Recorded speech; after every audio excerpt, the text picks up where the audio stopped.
Baiklah, saya akan melanjutkan presentasi, yaitu yang keempat, fungsi komunikasi instrumental. Komunikasi yang berfungsi sebagai komunikasi instrumental adalah komunikasi yang berfungsi untuk memberitahukan atau menerangkan dan mengandung muatan persuasif, dalam arti bahwa pembicara menginginkan pendengarnya mempercayai bahwa fakta dan informasi yang dan layak untuk diketahui. Dengan demikian, fungsi komunikasi instrumental bertujuan untuk menerangkan, mengajarkan, menginformasikan, mendorong, mengubah sikap dan keyakinan, mengubah perilaku dan menggerakkan tindakan, dan juga untuk menghibur sebagai instrumen. Komunikasi tidak saja kita gunakan untuk menciptakan dan membangun hubungan, namun juga untuk menghancurkan hubungan tersebut. Studi komunikasi membuat kita peka terhadap berbagai strategi yang dapat kita gunakan dalam komunikasi kita untuk bekerja lebih baik dengan orang lain demi keuntungan bersama. Komunikasi berfungsi sebagai instrumen untuk mencapai tujuan-tujuan pribadi dan pekerjaan, baik tujuan jangka pendek ataupun tujuan jangka panjang.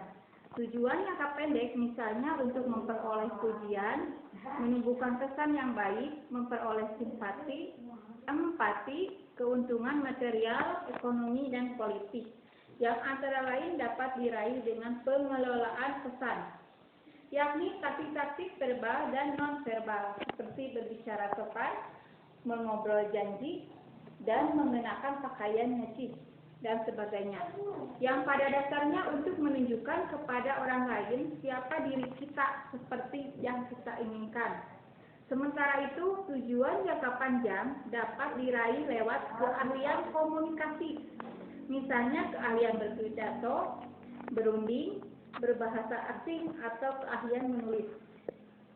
Kedua tujuan itu, jangka pendek dan panjang, tentu saja saling berkaitan, dalam arti bahwa pengelolaan kesan itu secara kumulatif dapat digunakan untuk mencapai tujuan jangka panjang berupa keberhasilan dalam karir, misalnya untuk memperoleh jabatan, kekuasaan, penghormatan sosial, dan kekayaan.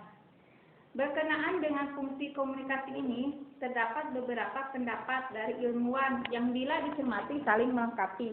Misal pendapat Anong Effendi 1994, ia berpendapat fungsi komunikasi adalah menyampaikan informasi, mendidik, menghibur, dan mempengaruhi. Sedangkan Arnaud de Lassuey dalam Nuruddin 2004 dan Effendi 1994 memaparkan fungsi komunikasi sebagai berikut. 1. Penjagaan atau pengawasan lingkungan, yakni menyingkapkan ancaman dan kesempatan yang mempengaruhi nilai masyarakat. Yang kedua, menghubungkan bagian-bagian yang terpisahkan dari masyarakat untuk menanggapi lingkungannya. Yang ketiga, menurunkan warisan sosial dari generasi ke generasi berikutnya.